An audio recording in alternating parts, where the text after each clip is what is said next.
Welcome back, y'all, to another eePod. Today we're going to be discussing the top 10 mistakes made by Germans in English. And we're going to start with our own observations. Absolutely. I'm trying to think, maybe it would be a little bit fresh and different, Greta. I'm just thinking here to do this a little bit more spontaneously. So perhaps we could discuss some of the mistakes we made in German first when we first came here. I know that I made a lot. I think it could be quite entertaining, and but obviously it's a bit of a departure from what we've done on previous podcasts because we tend to look at the point straight away. Maybe we can just chat about our mistakes first, warm up, and then we'll come to those 10 points. Yeah, let's do it. So what kind of common mistake did you make or do you make when you speak German or at the moment? What kind of mistakes are you still making? Oh, German? In regards to German, my sentence structure is completely off. But I've noticed that even as an English teacher, I've incorporated some Germanisms into my English. So I tend to say super. I say that too. Much more often than I used to. That's very interesting. It's funny that you say that because I have noticed, and I've been here for 12 years now, but I've noticed that I make mistakes when I speak English because the German influences my English now. Yeah. And I make mistakes when I speak German because the English influences the German, like you've just said with your super. On the English side, I would say that my most favorite error is to say or. Yeah. You went out last night or? Like, obviously, we know in English we should say, didn't you? As a tag question. But that order in German is just so simple and it's so easy. And I notice all of my native English-speaking peers do that as well. They go, or? That's the first one. I'm trying to think what else I do. I say, what I miss the most, I'd say, is doch. Yes. Like, doch is the word that we need to have in the English language. It's crazy. It's just such a nice way of kind of contradicting somebody. Exactly. So you went out and had a quiet night last night, did you, Beth? And I'd be like, doch, It was a bit heavy. It's such a good word. I have to say I even use it in English sometimes, at least with my German friends, because they get it. It just has such an impact on the statement. Yeah, absolutely. Yeah. One I heard you say yesterday was you said Moment. Oh, God. Yes, exactly. Instead of saying just a second. Yeah, just a second. No, that's right. That's what we'd say. I say Moment, even with a bit of a German twang to it. Yeah, I do that too. Yeah. But there's some words that I've just started to use more often since I came to Germany. So when I was in the US, I never ate raspberries at all. And now I love them and they're everywhere. And I actually just think of these fruit as Himbeer. And even when I go to the grocery store, I write my list. I write down Himbeer. Chocolate, yogurt, Himbeer. Yeah, so that's like a word that you've associated with Germany. So now you use it in your English vocabulary on a day-to-day. Yeah. Oh, well, whenever I go to the grocery store. In the summer, at least. Yeah.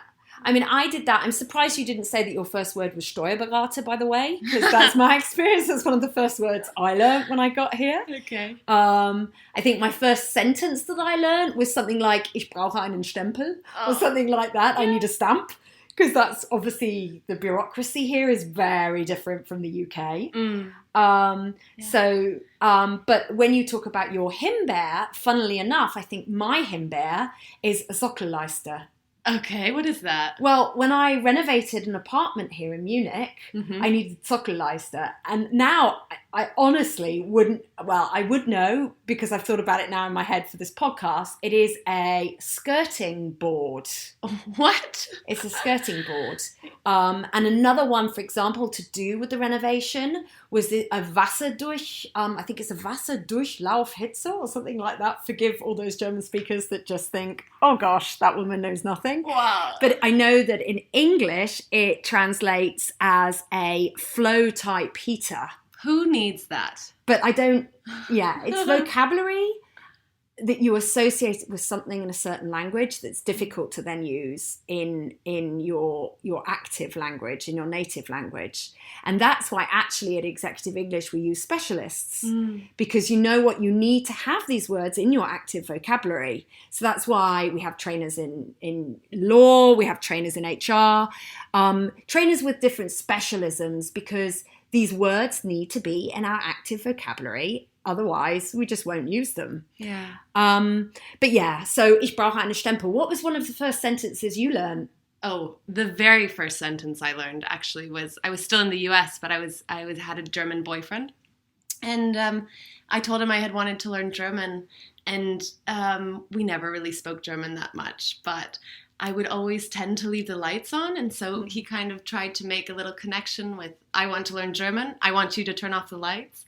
So the first sentence I had learned was, Lass uns Energie sparen. Ah, that's brilliant. I know. It's so, yeah, the Americans definitely need it a little bit more in their vocabulary. Yeah. But I'll say that to you next time you leave the windows open and turn the radiators up in the office. Fair enough.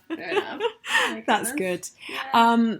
I'll tell you that I think on a personal level and on a professional level, I made quite a few mistakes when I first got here. Sure. Professionally speaking, I think the one I falsely used the most was I used to write to my clients and say, ich habe mich bewundert, wie der Unterricht war. And because in English, of course, we say, I was wondering. Exactly. And that's a really nice way of saying, ich hab's mir quasi überlegt, wie es war, blah, blah, blah, you know, that kind of dancing tones. And it's hard to get that into German, like I was wondering. So I said, ich habe mich bewundert, which of course means I was admiring you or something like that, which... It's very sweet. Yeah, I think, but they probably spotted the error.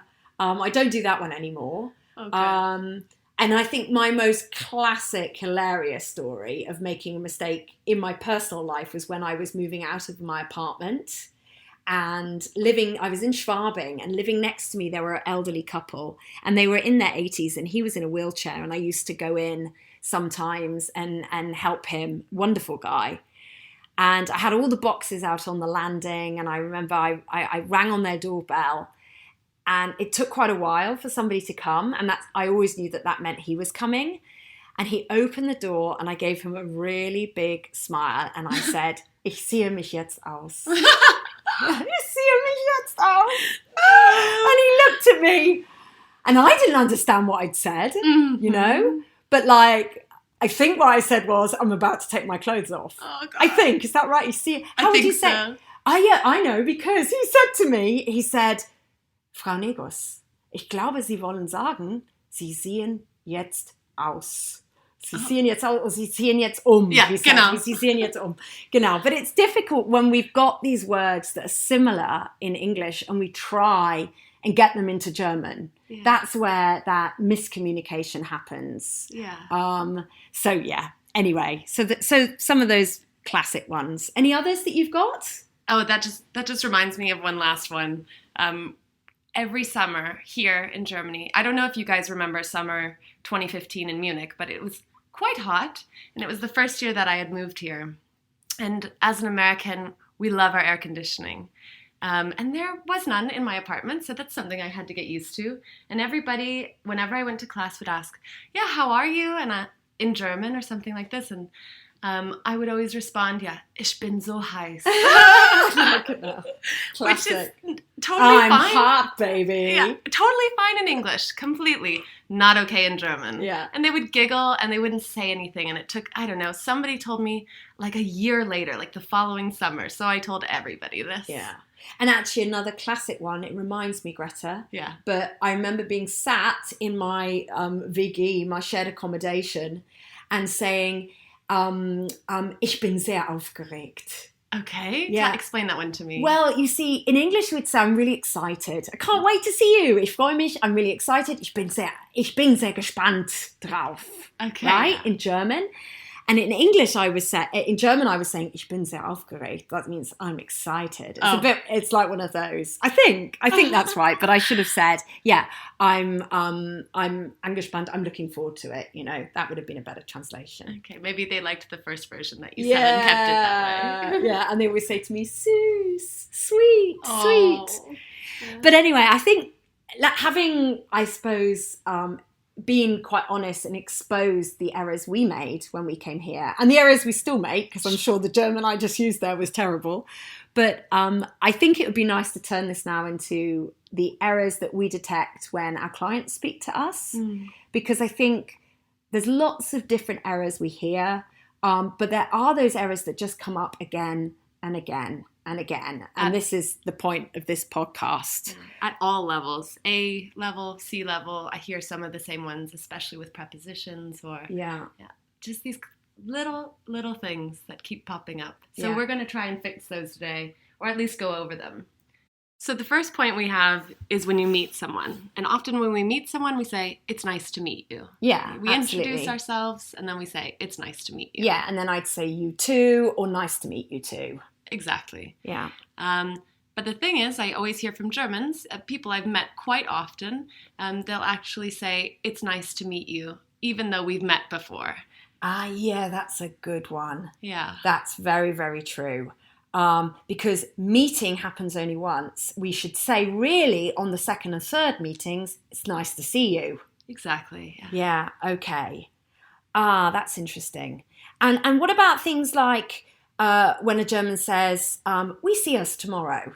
Oh, yeah. It's sweet. Unfortunately, it's a little bit wrong. Yeah, I think on two levels it's wrong. I mean, grammatically, we would say when we're speaking about a spontaneous thing that's happening the next day, we would say we will, we'll see us tomorrow. Then we've got the us that's wrong. So actually we'll see, does anybody know it? Each other. Mm-hmm. So we'll see each other tomorrow. And then actually there's a subtle thing about native speakers. We don't tend to use this we, do we? No, we don't. If I'm seeing you tomorrow in the office, I say, I'll see you tomorrow. Yes, exactly. That's what we say. So kind of on three levels, this we see us tomorrow is wrong. It's not got the future tense. The us is wrong. It should be each other. And actually we don't really use the we. We just say, I'll see you tomorrow, or even see you tomorrow. Exactly. Yeah. You'll sound much more like a native speaker that way. Definitely. So that was point number one. Point number two, I'm sure every English trainer can relate to this one. The word informations, right? So pluralizing an already pluralized noun.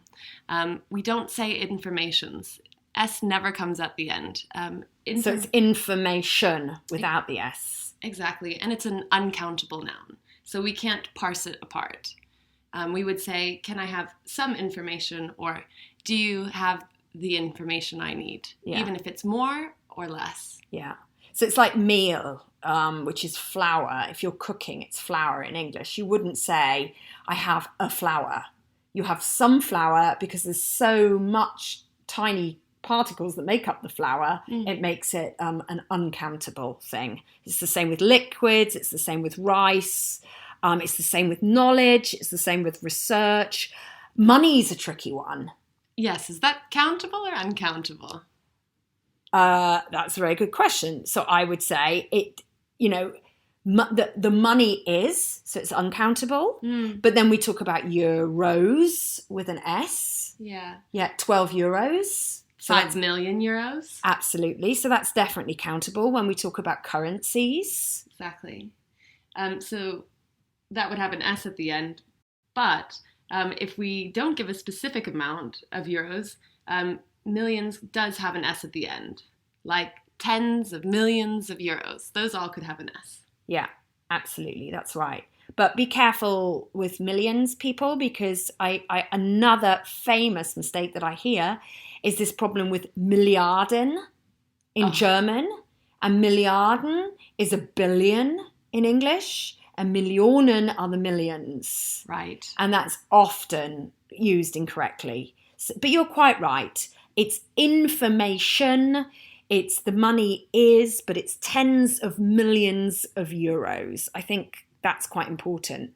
I should say I did have a debate last week with a language trainer. Okay. A little bit about, well, I think this is an Americanism versus a British English thing, but data. So I write a lot about big data, smart data. Now in British English, we write the data is. Right. Would you write the data is? I would think it's the data are. Yeah, and that's what she said as well. Yeah, they're plural. Yeah. They're not, you see, to me, they're not plural. They're uncountable. Okay. Because the data is all these little bits of flour in the flour bag that you can't count. The data is the end product made up of many components. Okay. So I would definitely say some data and the data is. Wow. But I know that I now write the data are just because the Americans do, and I have to write American English for a lot of my clients. Yeah, there's still so many differences between us, aren't there? Yeah, there are. Some are more correct than others. Viewers, listeners. Choose whichever side you want. American. Just kidding. Yeah. But yeah, language is a funny thing. But there's an even more funny thing when it comes to English that's just really, really fickle. Do you know what I'm going to talk about? I can probably guess what one of the most common mistakes I hear. Yes. Areas. Okay. Yes. Yeah, I can probably guess. Yeah. Can we do it at the same time? Ready? Okay. 1, 2, 3. Prepositions. You know. We're on the same page. Oh, yeah. Prepositions are quite unruly. And the reason is because there's no rhyme or rhythm to them. You kind of just have to memorize them with the preceding noun or study them a bit like vocabulary. Yeah, that's right. I think, just to explain clearly, I think that with prepositions, there are the prepositions that you can know and apply. For example, prepositions of location, prepositions of time. It's always at 3 o'clock. It's always on Monday. It's always in spring for seasons. It's always in 1997 for dates. Those you can learn and always apply. So we don't hear those mistakes quite as much because that's kind of like beginner English, I'd say. True. What we hear is the more advanced use of prepositions when they're being used as phrasal verbs, when they're being used as adjectives followed by a preposition or verbs followed by a preposition. For example, I hear a lot of the time, I live in the near of. Yeah. That's actually a false friend as well, because in German, it's in the Nähe von. Mm-hmm. And obviously, naturally, a German translates that incorrectly. But we would say, I live... near. Yeah, exactly. Or close to. True, yes. Yeah. That would be even more common. But actually, I hadn't thought of that. You're quite right. You can live near Garmisch, or you can live close to Garmisch. Yes. So that's a little bit where the interference in the language comes in. But, you know, there are so many other ones, as I said, with the verbs and the adjectives. You know, I'm interested in music, to look at the TV, to be proud of something, to accuse somebody of something. These prepositions, as you say, you do definitely have to learn. And honestly, I don't know about you, but I tend not to teach them. I tend just to correct them. Because if you teach all of them, it's death by learning for our clients. Yeah. But if you just correct the ones they use anyway, then it's definitely a more inspiring experience just to improve what you're getting wrong, as opposed to learning 460,000 different prepositions that you're never going to use. Yes. But there's a few common ones that I think that you could remember. For example, I was on the bus. Instead of in the bus, that's usually a common mistake. Yeah, that's right. That's true. We are never on a party. We are at a party. We are at a wedding. At a location, at an event. Yeah, that's a very good point. So there are ones actually that commonly that interference plays a role in. Yeah, you're quite right. You would say the office is near the canal. You'd say the toilet is at the end of the corridor. Oh, I'd rather not hear this word again. What? Well, I mean, as we discussed in our first podcast with the 10 differences between the Americans and the British, toilet is just a bit... Oh, the toilet bothers you, I see. Exactly. Yeah, it's just a bit too forward, so we would opt again for the word restroom or bathroom, something like this.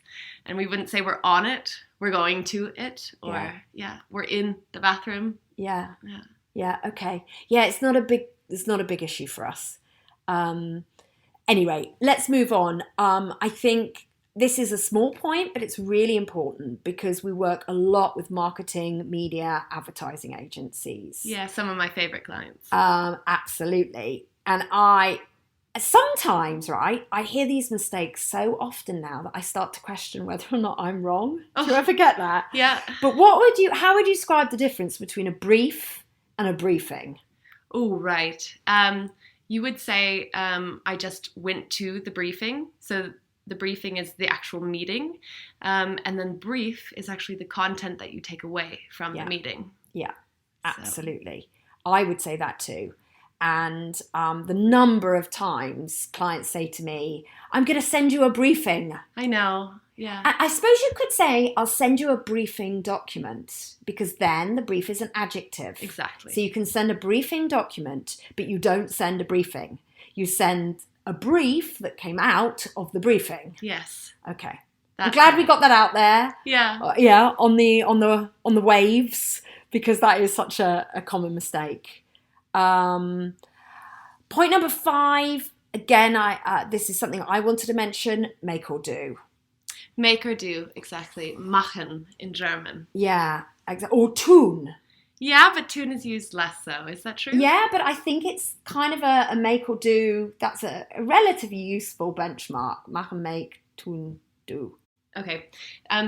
So with make, there's 3 situations where we use make. Make is to produce something, right? So let's see. These watches were made in Switzerland, something like this. Or the beer was made in Bavaria. When we produce something, you can try and think of replacing the word make and produce, interchanging them. The second one would be to produce a reaction, right? So you make me feel happy. Ah. Yeah. Oh, that's nicely said. Isn't it? Well, it's true. It's true. Yeah, I hadn't even thought about what you were saying. Yeah, it's just to produce a reaction in you. It's nice. Or to, we also make plans, right? So we made a meeting for next week. Yeah. Yeah, so when you plan to do something. And then we have also do. Do has 3 points that we can remember. Do also doesn't produce a physical object like make does, right?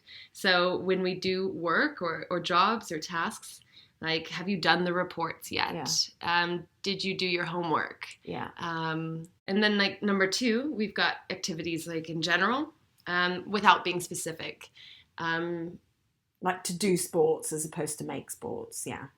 You do sport. Exactly, yeah. Or I've got things to do, like actually, hurry up. I'm really sorry to interrupt you. Please.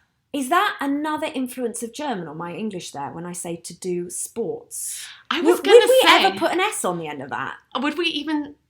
sport? I would play sport. I would definitely do sport.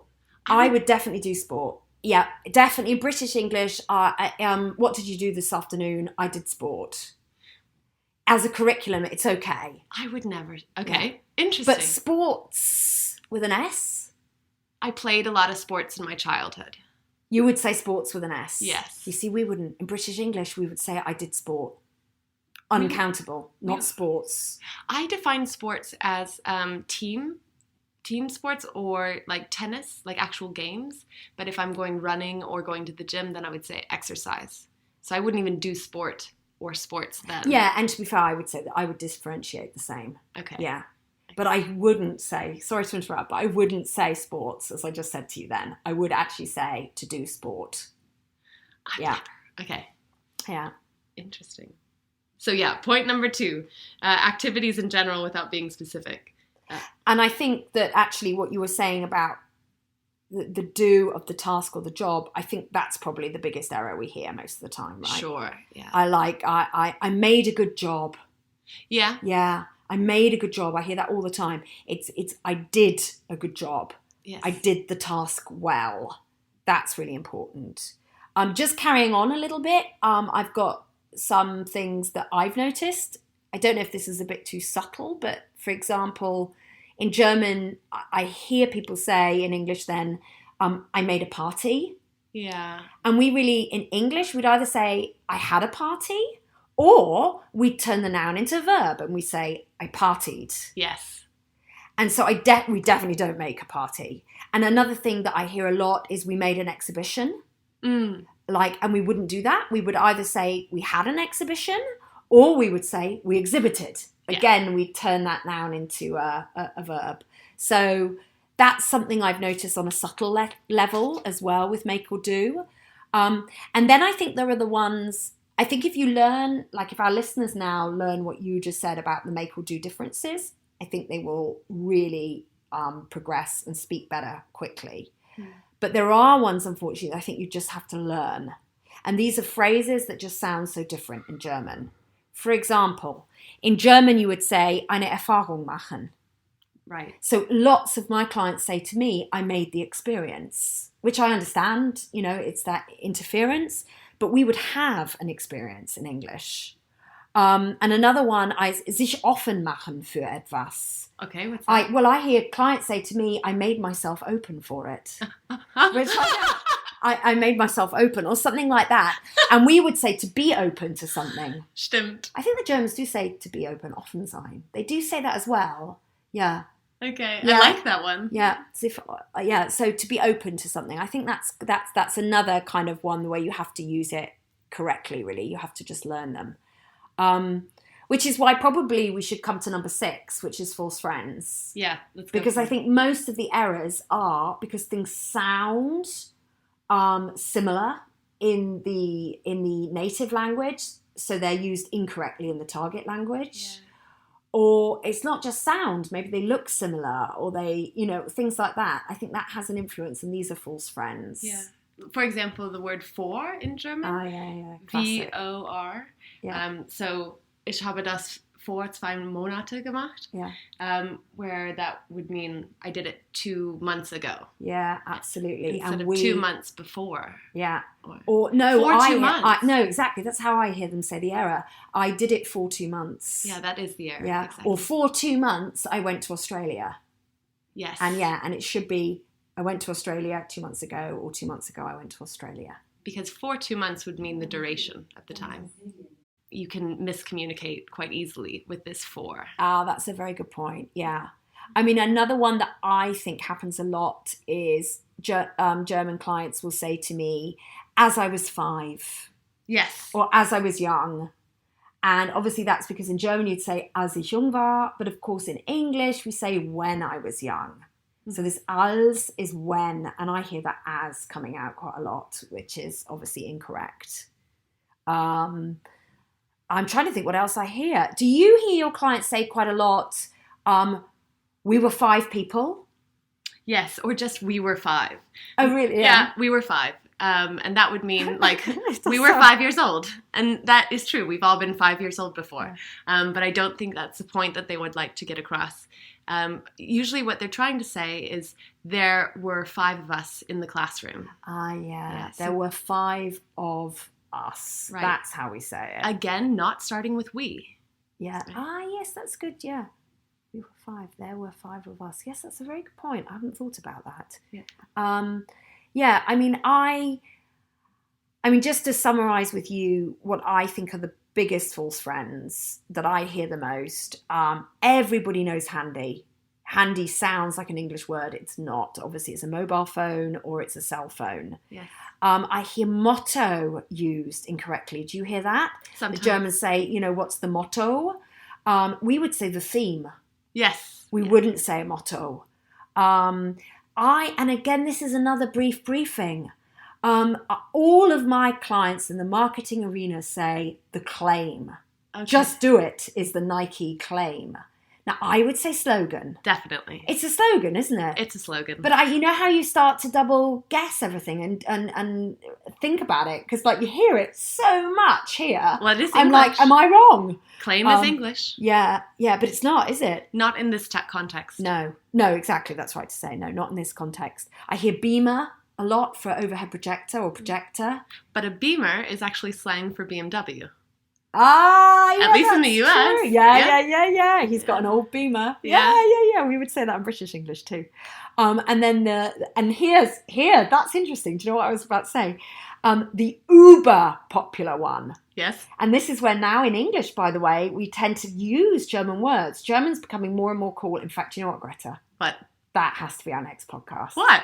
The German words that we use in English. Oh, great. Like Waldsterben. And anyway, we'll do that. Let's do that in our next podcast. Okay, That's I'm super pumped. Cool. I'm pumped. That's super cool. But one of those words is Uber. So one of the most uber common mistakes I hear is when people talk about a Rezept. Oh, here we go. Yeah, so that's hard for the Germans, right? Because a Rezept has lots of different meanings in English. So you can have a Kochrezept, you can have an Arztrezept, and then you can have a Beleg, of course. Now in English, we would say, for a Kochrezept, we would say a recipe. For a Beleg, we would say a receipt. And for an Arztrezept, we'd say a prescription. Yeah. So there's like three: a receipt, a recipe, and a prescription. And those are all kinds of like mixed up under this Rezept Beleg thing that they have in German. So that's one of the most common false friends that I know. Absolutely. I think that's a completely understandable mistake to make.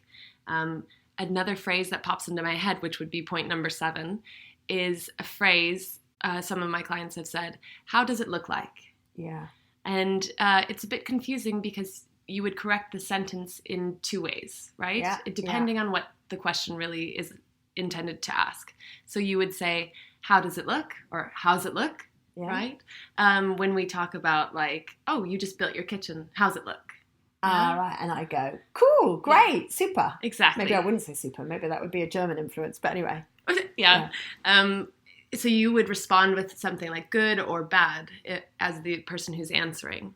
Now, if you said, what does it look like? Then you would describe, what does your kitchen look like? Yeah, so exactly. So we've got all the platters in marble, and then we've got, that's not true of my kitchen, by the way, and then we've got dishwashers, and then we've got matching shelving units. What colors do you have, the decor, things like that. So it's either, how does it look, good or bad, or what does it look like with descriptions, but never, how does it look like? Yeah, that's a very, very good point. I'm trying to think if there's anything else I can add to that. I don't think there is. I might just go on to point number 8. Go for it. It's quite a simple one, but it's a written one, actually. Because I think in a written form, like if I ask you, when you see our clients writing emails, letters, whatever, what's the most common mistake that you see that jumps out at you? Oh, the first sentence. Yeah, why? The first word is not capitalized. Always. That's so true. I have so few clients that get that right. I should say, in their defense, a lot of them run German Microsoft software. So, of course, they correct their English emails to the German Rechtschreibformen. Oh. Yeah. Yeah. So that letter automatically gets put as small. But in English, you should know that you would write Dear Ms. Brunner or Dear Ms. Negus or Mrs. if you know I'm married, comma, and then you would say thank you for your last email, and thank you would carry a capital T. Yes. Yeah. Exactly. Yeah. So I just wanted to get that out there. With capitalization, while I'm on the subject, obviously, when I see written German, I notice that the Germans tend to occasionally capitalize nouns, because you do in German, of course. A noun is capital. We do not capitalize nouns in English. True. We definitely don't. We do capitalize cities. We do capitalize names of people, universities. Proper nouns. Yeah, exactly. Proper nouns. Exactly. And, of course, countries. And we do capitalize the adjectives when we talk about countries. So like it's a German food, and then German would be written with a capital G. Right, the demonym. Yeah. But otherwise, we really don't use capitalization as much as is common here. Yeah, by far not. Yeah. But to your point earlier, if I may, with the whole Miss Negus, Mrs. Negus, I think that could be a good point to clarify as well. There's 3 different forms for a woman for their title, which would be MS, Ms., MRS, Mrs., and then there's Miss, MISS. Miss, MISS, being for young girls like Fräulein, and then there would be MS, Ms., if you don't know if they're married. I think it's the safest form to use, to be honest. Yeah. Or then finally there's Mrs. only for marriage, which actually I think means misters. It comes from the plural, being married. Oh, yeah, that sounds right.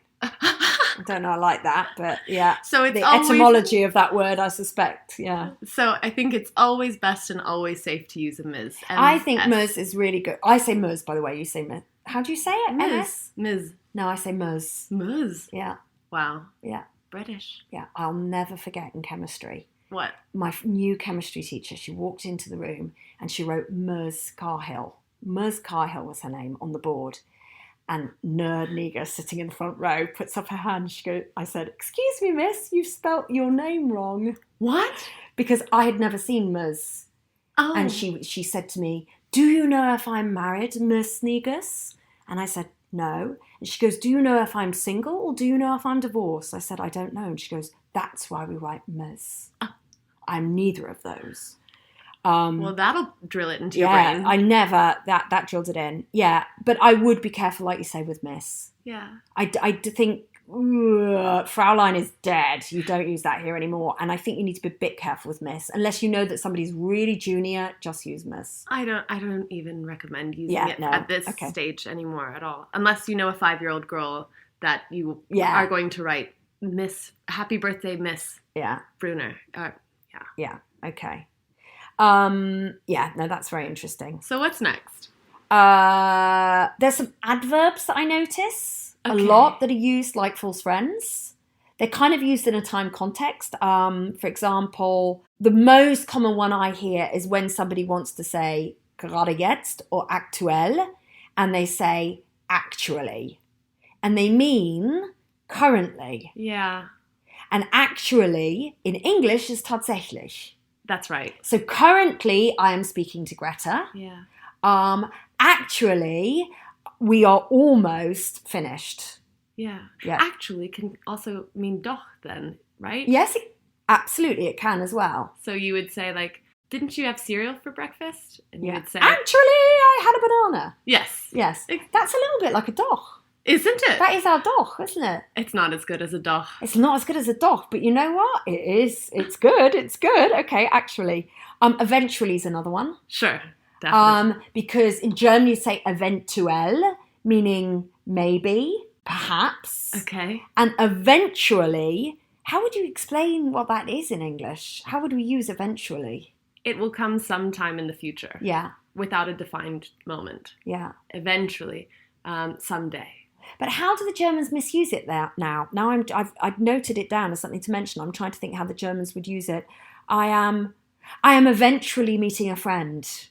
Right. Ich werde eventuell einen Freund treffen. Yeah, genau. That's how they say it wrong to me. I'm eventually meeting a friend. Meaning tonight. Yeah. And this eventuell, that's so we would say I may be meeting a friend. It can be that I'm meeting a friend. Yeah. Okay. Yeah.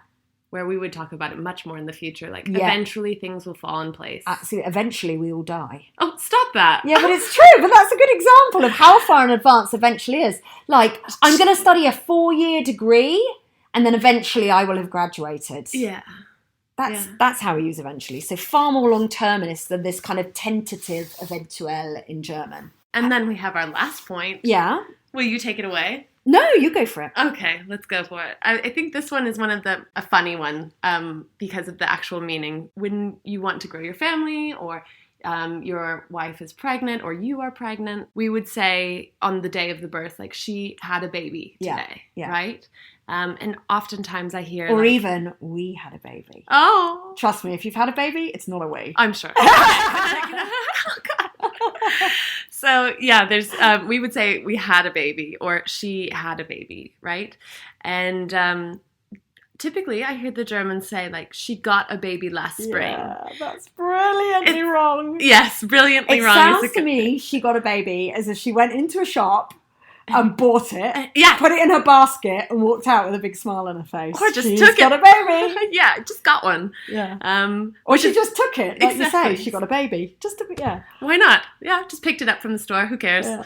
It's a little bit different, but I know why they use got. I believe so. Somebody's explained this to me before, is because they don't like to say she had a baby, because that means she doesn't have the baby anymore. Ah, okay. Yeah. But have But it is ein Kind bekommen, isn't it, in German? Is it? Yeah, it's ein Kind bekommen. Oh. And so the bekommen, and that's actually another really important thing to say. Oh, we didn't even talk about that. We didn't even talk about that. Bekommen is another really false friend. Bonus tip. Yeah, bonus tip, yeah. 2.5, which is that bekommen is to get. Yeah. Okay, is often to get. But I hear people say a lot, I will, for werden, when they want to use werden, they use get as well. Yeah. I will get a doctor one day. Yes. And it's not get in that context. That's werden, it's I will become. Genau. And they don't want to use the bekommen because they think it's a false friend. Bekommen, become. Oh, that sounds too similar. It can't be right. It must be get. Yes. But actually in that case, it is become. Werden is to become. Get is normally bekommen when you use that, but not ein Kind bekommen, then it's to have. Oh. Are there any more examples? I'm not sure I explained that very well. No, I'm sure there's another one. To get money is Geld bekommen. I'm trying to think if there's any other bekommen. I become 12 or I become 27. Yeah, but that's that werden. That's how they mean that, and they use it. Or I get 12. Yeah. I get 27. Wouldn't you? Yeah. I would say for my birthday, I would say I'm turning 27. Yeah. And not I get 27. No, exactly. Yeah, that's true. Anyway, bonus there we tip. go. Bonus tip.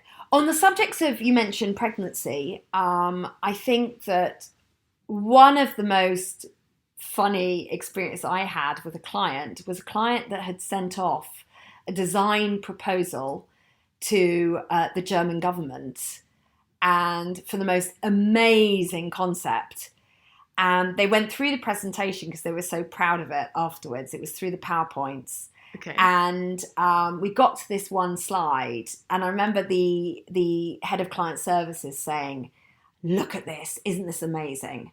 And the title of this slide was "A Pregnant Design." A pregnant design. And I think that's because in German, pregnant means, I don't know, what would we say, pithy or concise or... Yes. Powerful, meaning short and easy to understand. And he'd written a pregnant design. And trust me, a design cannot be pregnant in English. That is just not possible. So I would say that's like a concise or a powerful or a, like I said, a pithy design. That would work. You can say things like a pregnant pause. Oh, yes. In English, we say that. That was a pregnant pause. And that's when you take the time to think about something. Right. But you can't say a pregnant design. No. Anyway. Anyway, it's probably time for you and me to take a pregnant pause, Greta. Yes. Yeah. How about we wind it up? And we need to get working on the next one, which is going to be all of the German words that we use in English. I love that. Brilliant. I'm so excited. Okay. Thanks for listening. Bye. Tschüss. Yeah, tschüss, exactly. Fetti.